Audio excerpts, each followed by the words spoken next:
and welcome to this Youth Issues program.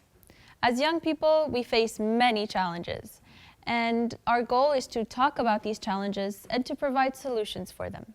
For the next few minutes, we will be discussing dating. Now, this is a big topic.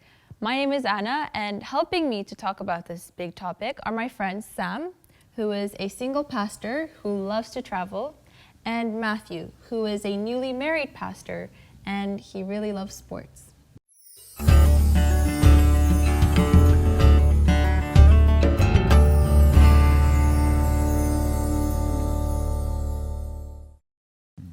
So guys, dating.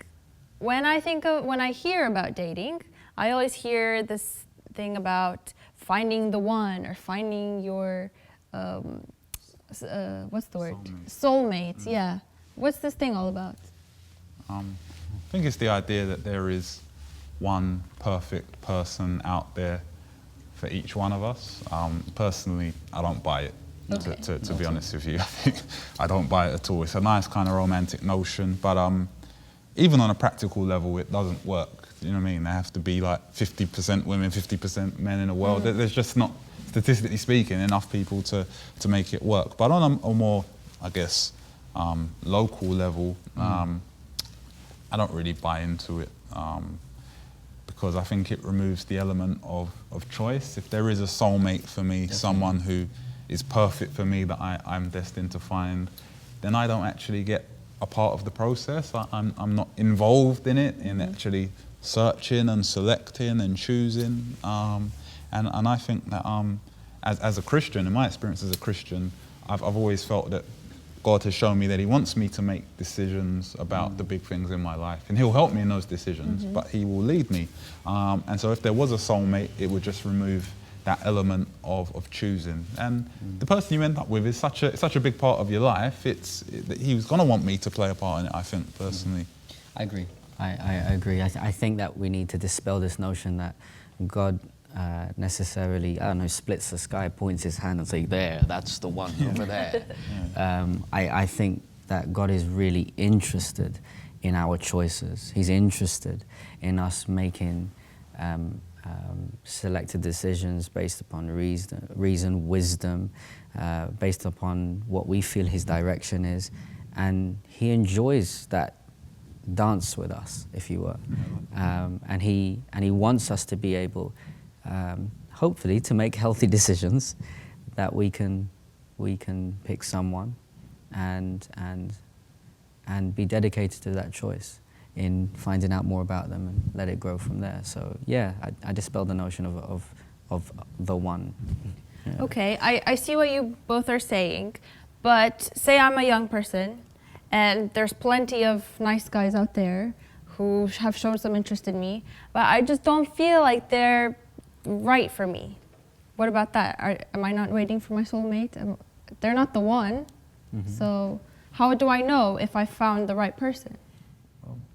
I think it's a wide spectrum. Just because there isn't the one doesn't mean that you shouldn't be discerning and should just choose anyone. Right. Do you know what I mean? I think that there's please don't. Yeah, no, there has to be balance. You still have to be discerning in the choice that you make. I don't think it's healthy for any young person. I can speak from my own experience to just think I just need to date someone. And it's difficult because there's a lot of pressure because people around us are dating, and so we feel we should be dating as well, just to get off the mark, as it were. Do you know what I mean? I can remember I didn't want to be the person who couldn't get a date. I didn't want to be the person who, among all my friends or my classmates or peers, that wasn't dating. It's quite a difficult thing.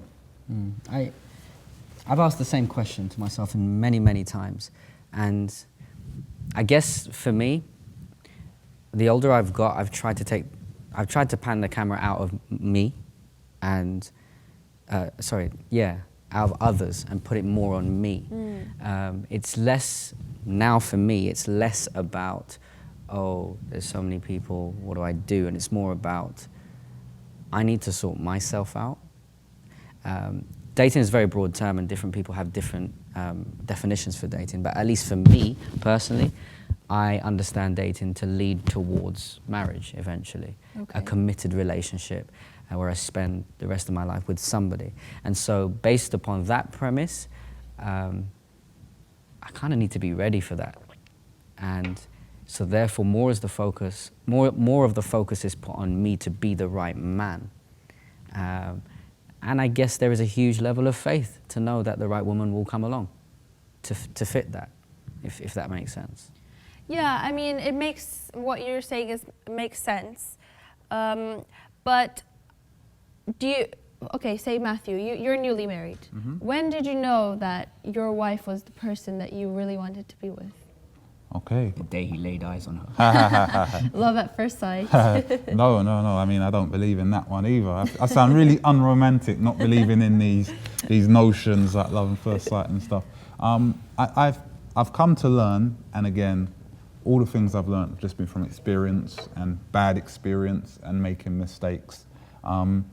That before you start dating someone, you really need to have a very clear, articulate picture in your mind of what you actually want, what you actually are looking for in a boyfriend, girlfriend, in a partner, because otherwise you're not going to end up with anything. Do you know what I mean? If it's like if you go shopping and you don't have any idea of what you need in your house, you're going to come home with a load of junk food, everything that's on a 2-for-1, buy one get one free offer, and you won't have any of the staples that you actually need to get through the week. Do you know what I mean? You have to think before you step into the supermarket, especially because there's so many offers blinding you. It's the same with dating. Like you say, there could be so many guys that are into you or so many girls that are into you, and you have to have an idea, how am I going to discern who I want to be with? And ultimately, I think Hollywood's got a big part to play in this. Like, the decision ends up being made by who I think is the nicest looking. Do you know what I mean? That's really what drives us a lot of the time. Yeah, but looks are pretty important for first impressions. Well, they are important, and I'm not saying that they aren't, but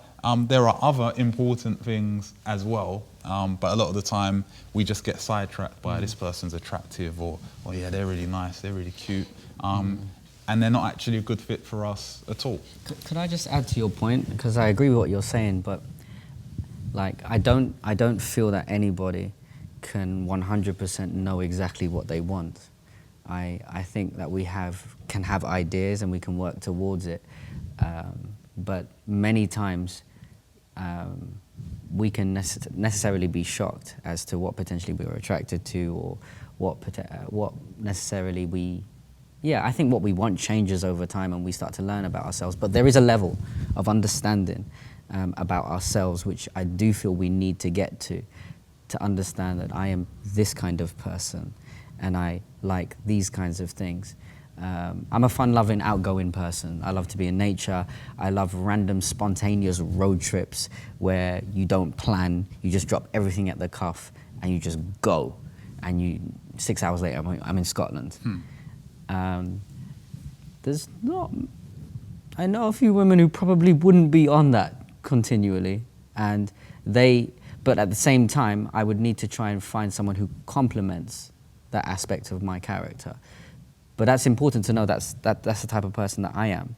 Let me put it this way. I probably wouldn't go for someone who is exactly the same way as me. Simply because it would just be bouncy castles all day. Nothing would get done.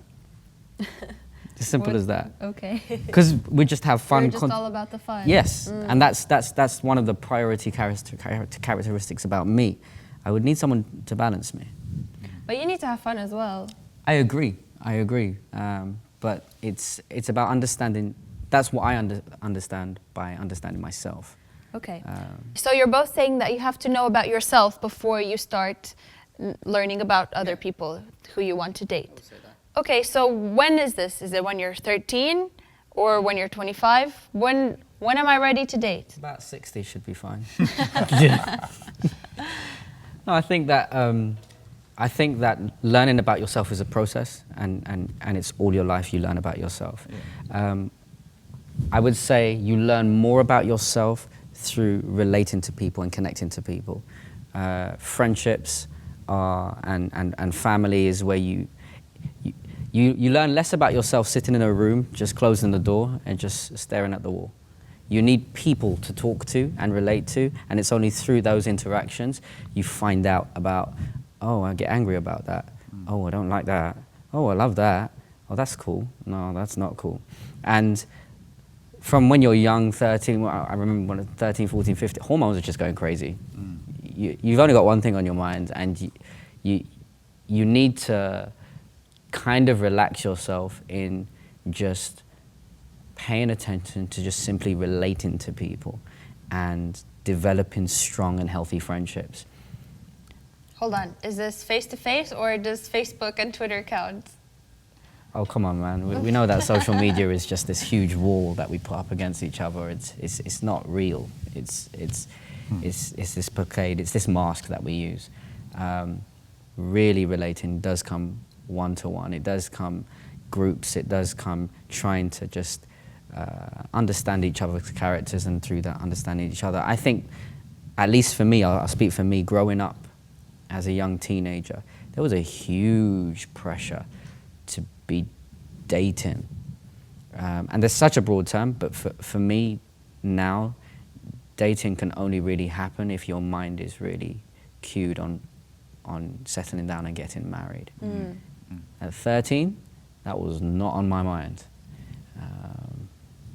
But yeah, so for me it's people, it's relating, it's friendships, and it's growing with that. What about you, Matthew? Well, I'm loath to put a cap or an age on things, but you certainly need to have a certain degree of maturity, do you know what I mean? And I think 13 is way too young, like the early teenage years, I think, because if you think about the amount that you change from the age of 13 to the age of 16, like, it's quite a short space of time, but you change massively, do you know what I mean? And so your question, you were asking about how do you know who you are, when do you know who you are? You don't know who you are when you're 13, because when you're 14, you're going to be like, you could be a completely different person and stuff. Like Sam said, you've got hormones and stuff. So I really don't think it's wise to start thinking about dating at that kind of age. I think you need to have a degree of maturity, be comfortable in your own skin a little bit more. When you're that age, 13, 14, whatever it is, I remember when I started being interested in girls and talking to girls, whatever, it was such a surreal experience to me, because you've never felt that way about someone. It's new, it's fresh, it's Disney. And so, like, when that happens at 13 or whatever age, you automatically think, that's it. She's the one for the rest of my life, because you know nothing else. You know nothing else, and it's you just get taken up in the moment, and no one else understands. Guys, she's the one. And it's only when you grow older you start to realize that relationships are a little more complicated, and the foundations are built on much more than physical attraction, or the fact that you beg your parents to get more minutes so that you can talk on the phone longer, or what have you. It's very hard as a young teenager, I guess, of what I'm trying to say. And I guess I go back to my point. It's so important that you surround yourself with key individuals to be an objective voice to you and eyes to you. Yeah. So what are the other things that are important to a relationship then? You just said it's more than physical attraction or talking on the phone. So what do you think? Oh, I think you're the expert. You're married. Well, like I said before, every lesson that I've learned has just been from making 10 mistakes and the same mistakes. Do you know what I mean? But I thought you were perfect. I think compatibility is the main thing that you wanna look for, more than looks or anything else. And don't get me wrong, looks are important, because there needs to be that kind of animalistic kind of attraction. Yeah. Do you know what I mean? But it has to be someone that you actually click with. You have to know your interests aligned, the way that you feel about certain things aligned. Do you know what I mean? Are you compatible? I think one of the key things, this is a really key acid test for me, can you spend a good amount of time one-on-one with this person in a room without getting on each other's nerves? Because if you can't, don't even bother. do you know what I mean? No matter how attractive they are, if you can't be together for a few hours without feeling, oh, they're getting on my nerves or having a little argument or something, it's not going to work out. So compatibility, do you know what I mean? Those kind of practical things that help you think, okay, it might work with this person. Sense of humour. Exactly, exactly, sense of humour.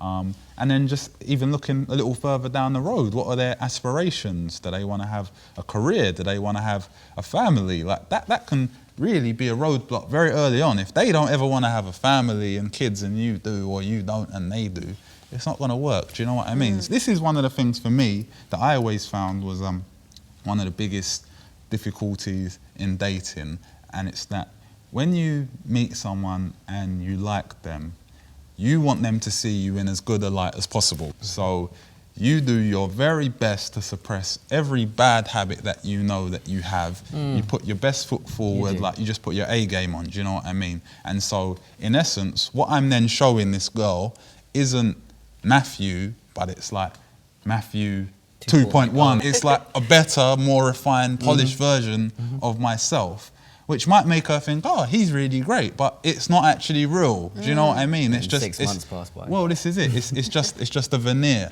and that's why I think we want to be very careful, not getting into anything thinking, oh, I can change them, I can polish them up a bit, I can chisel away a little bit, because ultimately, when you first meet someone, you're meeting a better version than the actual person anyway. So. I don't think you hear this perspective very often, and I never really saw this or heard this when I was a lot younger. I didn't really like the process of dating. And I want to throw it out there because I think it's important, because like I said, when you watch TV and things like Hollyoaks, EastEnders and films and Hollywood and stuff, they make you think that dating is the best thing in the world and I can't wait to start dating and stuff. Like, it's really hard, do you know what I mean? Like, especially, number one, like I remember always feeling undateable, and I couldn't get dates with maybe girls that I wanted to, and then you're dealing with rejection. What if they say no, and oh, can I call them yet? Do you know what I mean? I sent her a text, she hasn't responded yet, and it's been 4 hours. Can I text her again? Do you know what I mean? These are, you're laughing because I'd imagine maybe you've experienced that kind of thing before. Like, do you know what I mean? Like, I didn't enjoy any of that. It wasn't fun for me. Do you know what I mean? So there were certain times maybe I was dating someone and I enjoyed the actual experience of dating someone, but quote unquote dating, I didn't like the process. In fact, I'm very happy that I'll never have to date someone new ever again. Do you know what I mean? So I think it's just important to give young people the freedom to know that it's not the easiest thing in the world, and it is a bit awkward and clumsy and uncomfortable and stuff, and you do sometimes feel you're just kind of fumbling your way through. But that's okay. It's okay to be clumsy and awkward and stuff, and I think that's why it's so key to have good quality friendships that surround you constantly, because you're not always going to see things objectively and you need help. You mentioned knowing yourself, and I hear a lot of times people say, oh, well, you need to be happy before you're in a relationship, because if you're not happy, being in a relationship isn't just going to make you magically happy. Is that true? If you have two unhappy people and they get together, that's war. You just get two miserable people, and that unhappiness will just multiply. If you're not happy in yourself and you're not comfortable in yourself, in your own skin, and if you don't have certain things clued up, not everything, but if you don't have certain principles clued up, two happy people make a party, and that's what I would say. Yeah, going into a relationship looking to be happy, that's great. Going into a relationship looking for someone to make you happy, that's actually quite dangerous. It's a big burden to put on that person, do you know what I mean? And it's only going to lead to your own personal heartbreak and maybe further issues for you. Like, you're placing your happiness in someone else's hands. Like, that's a lot. They've got their own stuff to deal with, do you know what I mean? They've got their own happiness to try and maintain. And in that kind of dynamic, I think you will end up making your own self more unhappy, I think. So no, you shouldn't be looking to go into something and giving that person charge of making you happy. Instead, you need to be in a cool place. The best way for it to work, I've experienced, is when you're not even able to pinpoint when was our first date, because you were just, you had a friendship and it just kind of blossomed and stuff. Do you know what I mean? That's really the ideal, I think. So it's not really, oh, we became official or anything like Yeah, that. when you can say, oh, I didn't even really realise that this was kind of happening, but it just happened, you know? But I think it's also important to kind of have that conversation with that person so they don't, so you're kind of on the same page, I guess. They don't think you're in a relationship and you do. Or Oh, it's interesting you say that, because I know that I've spoken to people that have been like, oh yeah, me and this girl, we're just friends and we're thinking whether we should go into a relationship, and we talk on the phone a lot, and the reality is, if you talk on the phone to someone like every day and you see them fairly frequently, whether you've put the label on it, relationship, you're in a relationship. Do you know what I mean? It might not be as advanced as certain types of relationship, but when you start having that dynamic, you are in a relationship with someone. Do you know what I mean? So it would be naive of us, or of me, or of us, to think that that isn't still a relationship, whether we call it that or not. Or it could just be a platonic relationship. I personally don't believe in platonic relationships. Oh, really? Yeah. Well, it's a friendship. Okay, yeah. okay, there you go. What do you think, Sam? I don't know, I was just hearing you talk, and I was thinking about when it transitions from friendship to a relationship, or because there's some level of commitment that takes place. Yeah. And I think it's vulnerability. I think it's the point at which you feel that you can trust someone, that you're willing to drop a guard, because we all have them. And I think you mentioned it before, we put our best foot forward. Okay, if I meet you for the first time, I'll introduce you to Sam version 5.0. And in time, the guards start to drop as I start to get comfortable. And for me, that's when the transition happens. It's not a, let us change our Facebook status. It's not a, let's do this talk thing. It's, relationship happens before you formalize it, if that makes sense. Yeah. And I think that's governed by vulnerability, because vulnerability breeds connection. And it's almost like giving a part of yourself to someone. And if they reflect that with vulnerability themselves, I think that's when relationship starts to grow and blossom from there. Looking back at 13, 14, there was no vulnerability happening. None whatsoever. I was the most confident person you could ever imagine. Yeah, right. Let's flip the coin a little bit. We've talked a lot about dating and being in relationships. What about breaking up? Everybody goes through heartache. How do you overcome that? With great difficulty. Yeah. It can be the hardest thing in the world to deal with, and it will take time. There's no fast forward button. To a certain extent, you just got to brace yourself and just ride the pain for a little while. I wish there was a way of kind of circumventing that, but it's gonna hurt. Regardless of whether you're the one that was dumped or you're the one that did the dumping. Dumping itself is just such a horrible word, you know what I mean? Yeah. But it will take some time. I guess some of the best advice is fight the temptation to just go straight into something else. Do you know what I mean? That's why people rebound, because they want to find someone to make them feel good about themselves and stuff again. But you need to take that time and that space to just recover, to get used to being by yourself and to rebuild yourself. Do you know what I mean? Because when you become a couple, it's like you lose a little part of your identity, because you become Matthew and as opposed to just Matthew. So I need to build up Matthew again, refine my identity and stuff. The best thing I think is spend as much time as you can with your friends and your family, because the reality is anyway, when you're in a relationship, you can't spend as much time with those other parties as you might like to. So throw yourselves into those relationships that are stable and aren't going anywhere, like people that make you laugh and take your mind off things rather than just being cooped up in your room. That would be my number one point, I guess. Depending on how you deal with a breakup, does lie a lot in how it began, and how you, and that kind of colors how you are going to respond to a breakup. If you went into a relationship feeling empty, alone, and wanted to fill that void, if things do go pear-shaped and you end up breaking up, you're essentially going to be broken because you originally started off broken in entering into a relationship. I think that all human beings ultimately want to feel that they are loved and they belong. And you invest a lot into relationships. I have invested a lot into previous relationships where, much to my downfall, I have allowed the other person to define or to take responsibility of my feeling of being loved and feeling belong. So when they leave and they're out of the picture, it crushes me, because the first things that come into my head is, I'm not loved and I do not feel I belong. And that's decapitating. It's really, really hard.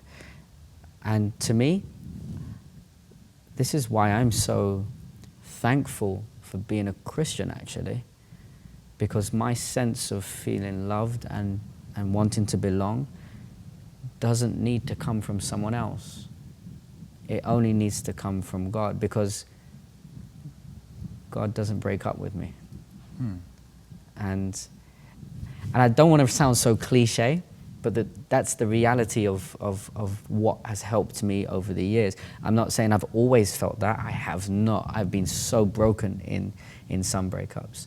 And I think that over the years I have changed and started to mature in my understanding that if I was in a position where I broke up with someone right now, don't get me wrong, it would be hard, you know, and I'd deal with it very, very difficult, with great difficulty.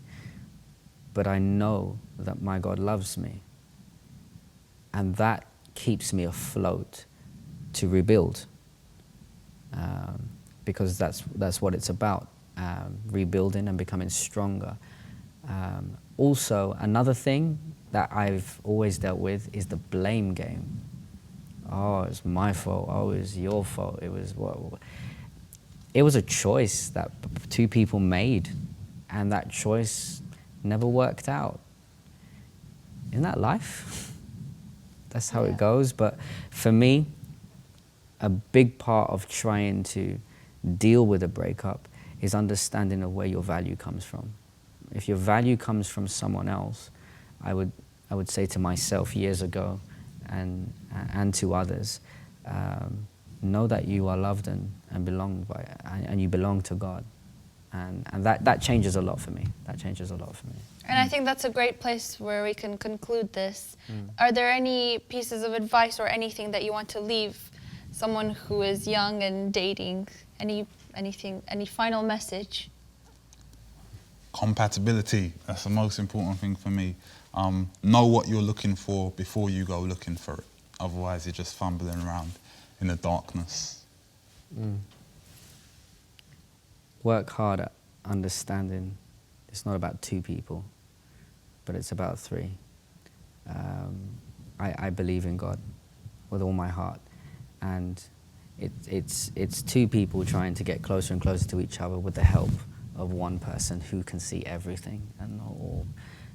And that's a big thing for me, to try and be connected to God. Yeah. Well, thank you both very much for joining me in this exciting conversation about dating. No problem. And thank you for joining us. If you have any questions or would like to know more or want to share your story, contact us at lifeconnect.info. And I leave you with this thought: live healthy, grow wise, and enjoy your youth.